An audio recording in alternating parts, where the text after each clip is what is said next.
This First Alert weather update is brought to you by Mid-Michigan Metal Sales.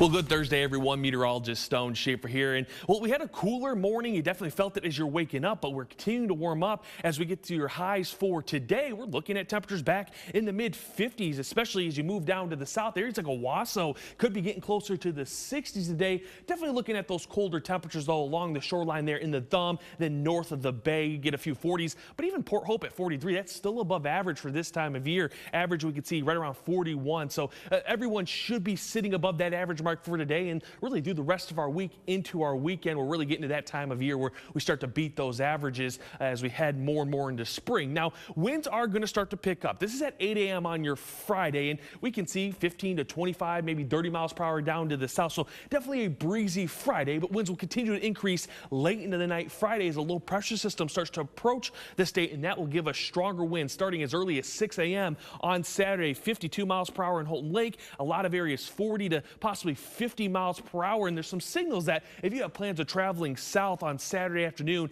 that's where we could see the strongest winds, especially towards Lansing and Grand Rapids. They could be in that 45 to 50 mile per hour range, where much of mid-Michigan into the Thumb could be seeing that 40 to 45 mile per hour range. But obviously a windy day no matter what in the state. Looks to calm down Saturday night. Now, Sky Tracker for the rest of the day right now does got some light clouds up there to the north, clearing skies down to the south. We'll continue that trend. It's not going to be totally blue out there, but the sun definitely going to win the battle for this Thursday. Then as we get into the weekend, we start Saturday morning, 3 a.m. here. Cloud cover starts to roll itself in from the west ahead of that low pressure system and gives us our first round of rain for the weekend. That's going to start as early as 5 a.m. for that 127 corridor. You may hear a few rumbles of thunder with this round of rain, but definitely the biggest threat is going to be those heavy rainfall with this as it moves through, reaching areas like Saginaw, Midland, even Flint right around 6 a.m. So pretty quick moving. Will be dry through the midday Saturday, but right around 3 p.m.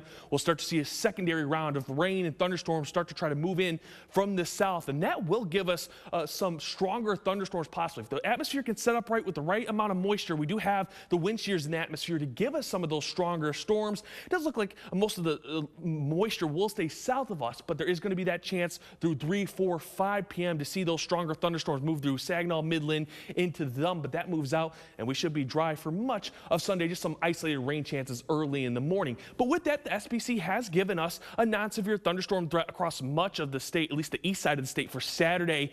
We're just missing out on that slight and marginal risk down in Ohio. Obviously, we'll keep an eye on this for the next couple of days, see how things evolve with the atmosphere and your 7-day forecast. That has 50s and 60s. The next 2 days, you get to the 70s on Saturday, but again, comes with that rain chance and some thunderstorms. You're back to the 40s for Sunday and St. Patrick's Day, and then you got 50s and 60s, with maybe some more rain by Wednesday for next week. Stay with WNEM TV5 on air, on the go, and online for more news and weather updates.